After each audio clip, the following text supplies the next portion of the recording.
Cette année 2025, elle commence avec une spécificité. C'est la première fois dans l'histoire de l'Algérie indépendante, une mesure qui fait foi d'une loi qui empêche les Algériens et les Algériens d'utiliser leur cash pour acheter des appartements, pour acheter des voitures. هذا الدوكيمون هاوليك في الصورة. Du jour au lendemain, sans aucune préparation, on demande aux Algériens et aux Algériens de renoncer au paiement en cash, en espèces. 80% des transactions immobilières en Algérie se font en espèces. On va chez le notaire, on ramène un sac d'argent, on fait la signature, les actes notariés, on fait l'opération de vente. Le secteur immobilier est en train de s'effondrer. Le commerce algérien est en train d'être paralysé. Il n'y a plus d'argent qui circule. Les promoteurs immobiliers, notamment dans le secteur de l'immobilier, risquent de faire faillite. Ils ne cessent d'interpeller. Les notaires commencent à se plaindre. Et pour ne pas utiliser le cash, il faut avoir les moyens bancaires. Il faut avoir le paiement en ligne, la carte bancaire, il faut avoir des comptes bancaires. En Algérie, jusqu'à 2023, nous avons 1734 agences bancaires. C'est tout. Je compare, et la comparaison va vous faire mal. Mais je dois vous faire mal pour vous réveiller. Au Maroc, nous avons 5811 agences bancaires. Pourtant, le Maroc, c'est une population pratiquement 10 millions de fois moins importante que la population algérienne. Cette année 2025, elle commence avec une spécificité. C'est la première fois dans l'histoire de l'Algérie indépendante où il y a une loi, il y a une instruction, à travers la loi de finances 2025, une mesure qui fait foi d'une loi, qui empêche les Algériens et les Algériens d'utiliser leur cash pour acheter des appartements, pour acheter des voitures, pour acheter des yachts ou des bateaux de plaisance, ou pour acheter certaines assurances obligatoires. C'est l'une des figures, l'une des mesures emblématiques qui figure dans la loi de finances 2025 qui a commencé officiellement à entrer en application le 1er janvier 2025. Justement, il y a un document que je vais vous montrer. Alors que je vous fais, هذا الدوكيمون هاوليك في الصورة على الشاشة كما نقولوا بالعربية sur vos écrans.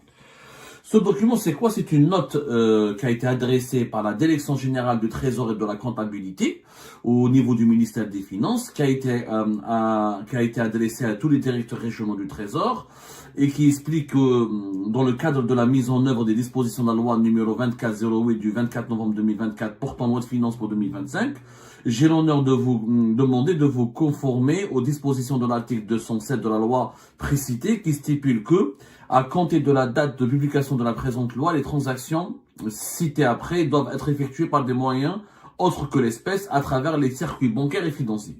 Les transactions immobilières des immeubles bâtis et non bâtis, les opérations de vente réalisées par les concessionnaires et les distributeurs de véhicules et engins d'équipement industriels, les achats de yachts, bateaux de plaisance, les polices d'assurance obligatoires. Donc, c'est une note du ministère des Finances, la Direction générale du Trésor et de la comptabilité, qui a été adressée à l'ensemble des directeurs régionaux du Trésor, qui ne doivent plus enregistrer ou encaisser, ils ne doivent plus enregistrer ou encaisser ou accepter ou valider une quelconque opération d'acquisition immobilière ou de voitures ou de yachts ou de bateaux de plaisance ou de certaines assurances avec de l'espèce. Aujourd'hui, les opérateurs économiques en Algérie doivent travailler qu'avec du chèque ou des paiements par virement bancaire, tout ce qui est le mode de paiement bancaire. Cette mesure qui est compréhensible, elle est même louable. On veut garantir une certaine traçabilité de l'argent, lutter contre le blanchiment d'argent, contre le détournement de l'argent, contre l'évasion fiscale, contre l'utilisation, la prédominance du cash en Algérie n'est pas naturellement une caractéristique dont on peut être fier ou qu'il faut applaudir. Ceci dit, du jour au lendemain, sans aucune préparation, sans aucune prédisposition, sans aucun travail préalable, sans aucune pédagogie, sans aucune sensibilisation, sans aucun sans aucun accompagnement préalable. On demande aux Algériens et aux Algériens de renoncer au paiement en cash, en espèces, alors qu'ils ont vécu toute leur vie avec du paiement en espèces. Je m'explique. 80% des transactions immobilières en Algérie se font en espèces. 70 à 80% de toutes les transactions commerciales en Algérie se font en espèces. Qu'on achète des produits alimentaires dans le marché, ou qu'on achète des médicaments dans les pharmacies, ou qu'on achète des voitures, ou des appartements, 80% se font en cash. On va chez le notaire, on ramène un sac d'argent, on fait la signature, les actes notariés, on fait l'opération de vente et les notaires doivent l'enregistrer auprès des organismes habilités comme les directions du trésor, les impôts, etc. Et tout est réglé. C'est comme ça que le commerce se déroulait en Algérie jusqu'à 2025 et du jour au lendemain.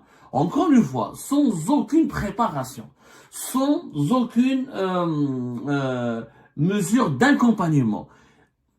On demande aux Algériens de renoncer à ce qu'ils faisaient depuis pratiquement l'indépendance du pays. On leur demande de changer leurs habitudes, de changer leur mode de paiement par magie. La conséquence, elle est quoi? Aujourd'hui, le 12 janvier 2024, le secteur immobilier est en train de s'effondrer. Le commerce algérien est en train d'être paralysé et il n'y a plus d'argent qui circule. Je dis bien, il n'y a plus d'argent qui circule au point où les gens, quand tu leur interdis d'utiliser leur cash, et ben leur cash, ils le cachent chez eux, l'argent ne circule plus, l'activité économique est paralysée, et les promoteurs immobiliers, notamment dans le secteur de l'immobilier, risquent de faire faillite, et ils ne cessent d'interpeller, les notaires commencent à se plaindre, les promoteurs se plaignent, les entreprises, les petites et moyennes entreprises qui travaillent dans le BTP, comme dit sous-traitants, se plaignent, les vendeurs de matériaux de construction commencent à se plaindre, parce que l'activité économique, elle est au ralenti, sans cash, pas d'activité économique en Algérie. Pourquoi?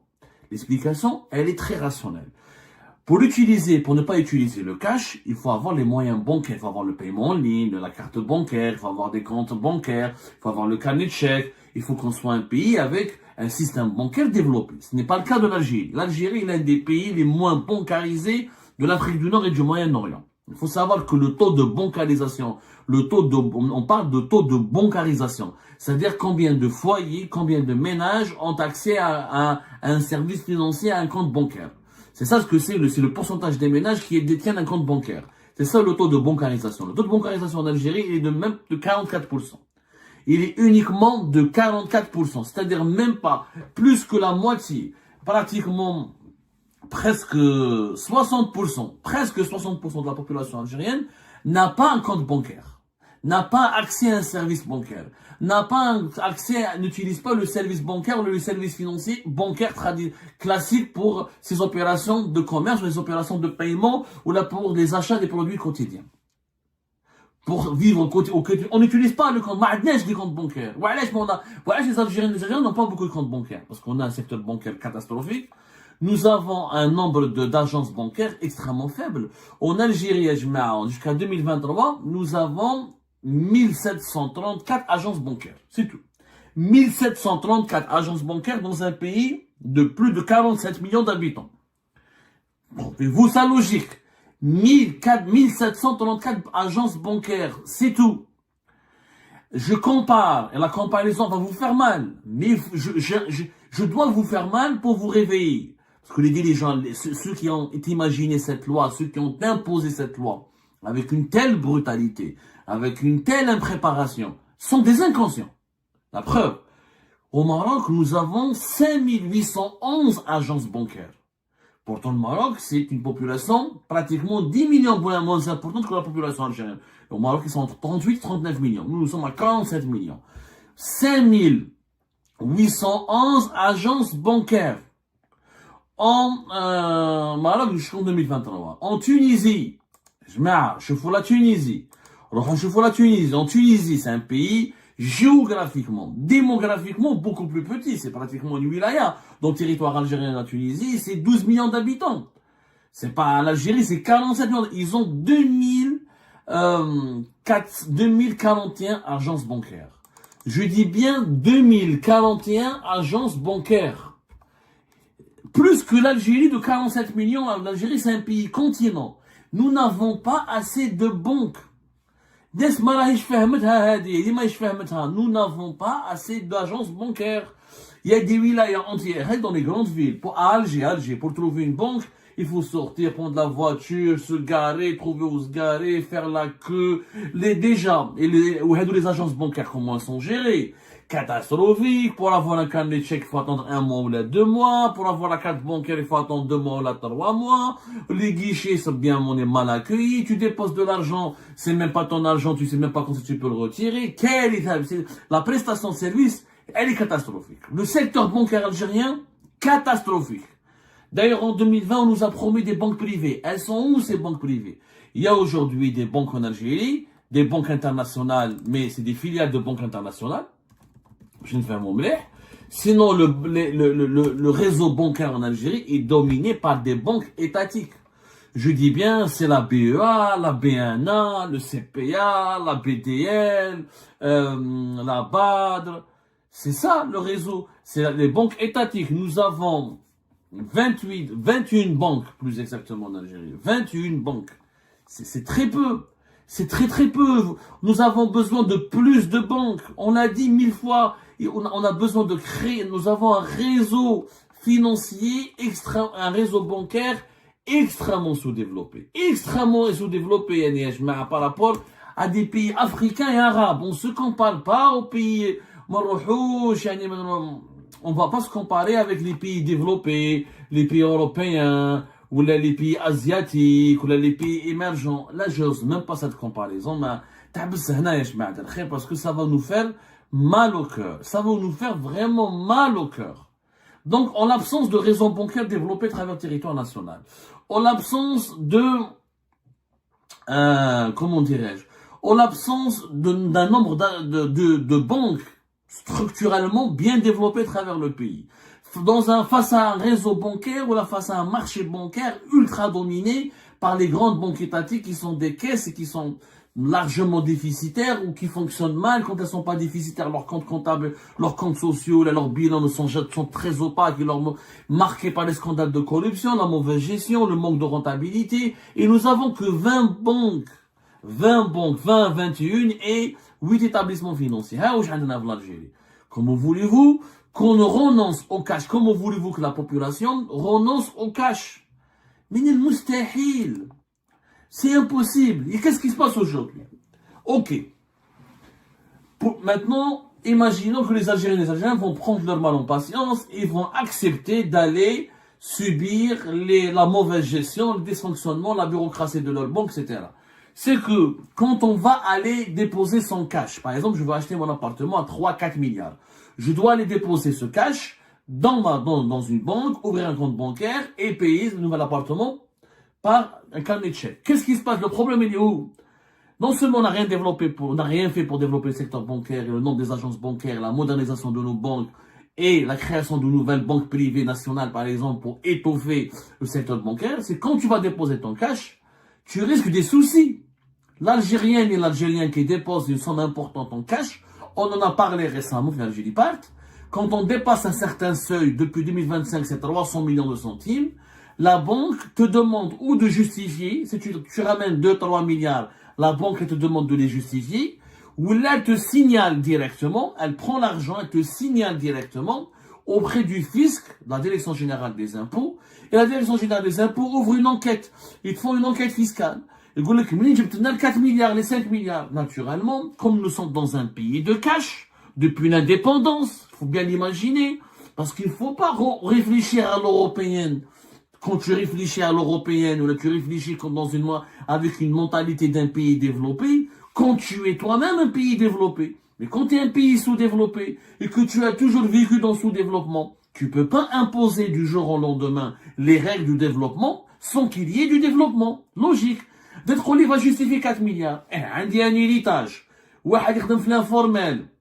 واحد يدير du business, il paye pas ses impôts. 40% de l'économie algérienne elle est في l'informel. جماعة الدلالات ou les magasins ou les marchés de produits alimentaires ou les marchés de vêtements, ils sont dans l'informel. Ils peuvent pas justifier leur argent. On leur demande du jour au lendemain, ils ont vécu toute leur vie dans l'informel. Et rien n'a été fait pour les attirer vers le marché formel. Et rien n'a été fait pour les bancariser pendant des années. Et du jour au lendemain, entre le 31 décembre 2024 et le 1er janvier 2025, on leur dit, vous devez ramener votre cash dans les banques, sinon vous n'achetez ni maison ni voiture, mais vous devez justifier cet argent. Si au moins ils ramenaient leur cash et les banques ne les emmerdaient pas, et le fisc ne les emmerde pas, c'est pas un problème. Tu ramènes ton cash, après le fisc va t'appeler. Il y a énormément d'Algériens et d'Algériens, nous on leur a dit, on l'a suffisamment dit sur Algérie Part, et maintenant à chaque fois qu'il y a un dépôt ou un retrait en espèces qui dépasse les 300 millions, C'est une note verbale qui a été communiquée par le fisc aux banques algériennes et les banques doivent le signaler pour qu'il y ait des enquêtes fiscales. Et pas mal d'Algériens et d'Algériens ont été convoqués par les impôts, les services des impôts, au niveau des inspections des impôts, de leur localité, de leur région, de leur wilaya ou daïra, et ils sont soumis à un contrôle fiscal. Et on leur demande de justifier ce cash que vous venez de déposer dans les banques. Ils ne peuvent pas le justifier. Les héritages, les ventes, les constructions inachevées, l'informel, la majorité des Algériens et des Algériens ne peuvent pas justifier de façon traçable, de façon rigoureuse, la provenance de leur cash. Du coup, que font maintenant les Algériens et les Algériens? Ils ne dépassent plus leur cash. Ils n'achètent plus d'appartements. Le secteur immobilier est en train de s'effondrer. Les promoteurs, proches de la faillite. Ils ne vendent plus leurs appartements.